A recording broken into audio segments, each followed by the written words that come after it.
So Apple just dropped iOS, iPadOS, watchOS 26.3, their latest betas for their newest operating systems.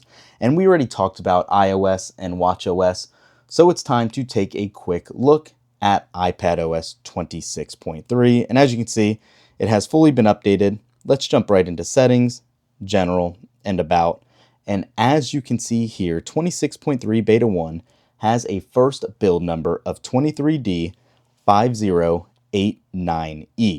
The E is significant because it's telling us this is nowhere near the finished product for what Apple anticipates, and that it should come at no surprise since 26.3 probably won't release fully until the actual end of February, possibly even March, but February should be the typical time frame for these releases.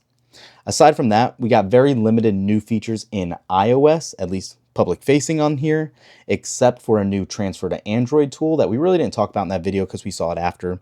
But they do have one method now. If you're going to reset your phone, that it gives you the option to send or transfer to an Android device to make that move even better. That was an agreement with Google and Apple to appease some of the lawmakers out there for their monopolies.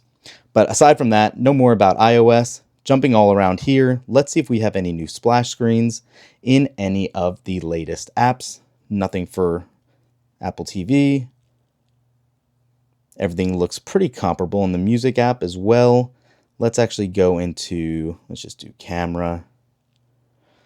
No new splash screens anywhere, guys. So let's go to freeform since we know we have some changes there from the last betas. Nope. Looks like not too much here at all. Everything visually looks the same. Let's actually go back into settings and look at display. Let me actually see something else really quick. No. Let's look at display and liquid glass. Nothing new here either as far as a complete UI overhaul for liquid glass, aside from just clear and tinted. Nothing like we got in the wallpaper model. Being able to customize and having that liquid glass slider here.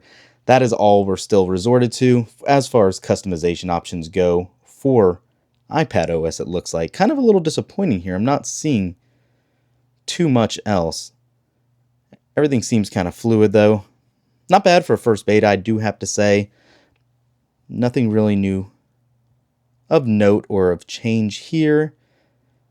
Let's go ahead and pull down. Same with the browser bar here, or the menu bar, I should say. Yeah, everything looks pretty comparable to what we've seen in iOS 26.2 even. So maybe the new features will start being present in later betas. But aside from that, this update did come in at a decent size, a little over a gig again, but nothing crazy or unheard of here. And everything just seems to be pretty smooth for first beta. I'm hoping battery life will remain on par here with at least what it was with the RC and the public release. That wasn't too disappointing, but we definitely will just have to see exactly how it works in the coming days. So we'll keep this one very short for you guys today. As we find new features, obviously we've only been using this for about an hour or so. So if we find something we didn't talk about, we will make sure to put it in our Wednesday or Thursday video. That's it for this one. Thanks for watching. We will catch you in the next one. Peace.